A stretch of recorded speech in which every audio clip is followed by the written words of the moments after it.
ভরদুপুরে কাঠফাটা রোদে রান্না হচ্ছে, অথচ উনুনের পাশে নেই ধোঁয়ার কুণ্ডুলি, নেই গ্যাসের নীল শিখা। এজন্য শুধু খোলা আকাশের নিচে বসানো হয়েছে কয়েকটি চকচকে আয়না, আর তাতেই টকবগিয়ে ফুটছে ডাল ভাত। কোনো কাঠ বা গ্যাস ছাড়াই কেবল সূর্যের তেজে সেরে ফেলা হচ্ছে দুপুরের রান্নার সব আয়োজন। চোখের সামনে এমন দৃশ্য দেখে ম্যাজিক মনে হলেও এটি এখন মেক্সিকোর ওক্সাকা প্রদেশের অনেক নারীর নিত্যদিনের পরিচিত চিত্র। ওক্সাকার আদিবাসী নারীরা এখন রান্নায় চিরাচরিত ধারণা বদলে দিচ্ছেন।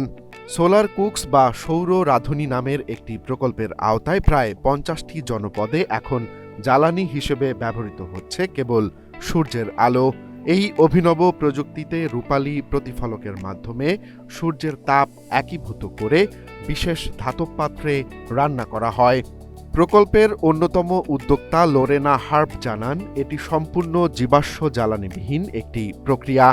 স্থানীয় রাঁধুনি ভার্জিলা আরেলানেস নিজের অভিজ্ঞতা জানিয়ে বলেন, আগে কাঠ বা গ্যাসের পেছনে অনেক অর্থ ব্যয় হতো, এখন তা বেঁচে যাচ্ছে।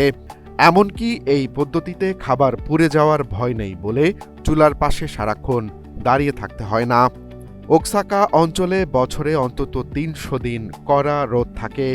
ভৌগোলিক এই সুবিধাকে কাজে লাগিয়েই মেক্সিকোর নারীরা এখন টেকসই ও পরিবেশ বান্ধব ভবিষ্যতের স্বপ্ন দেখছেন।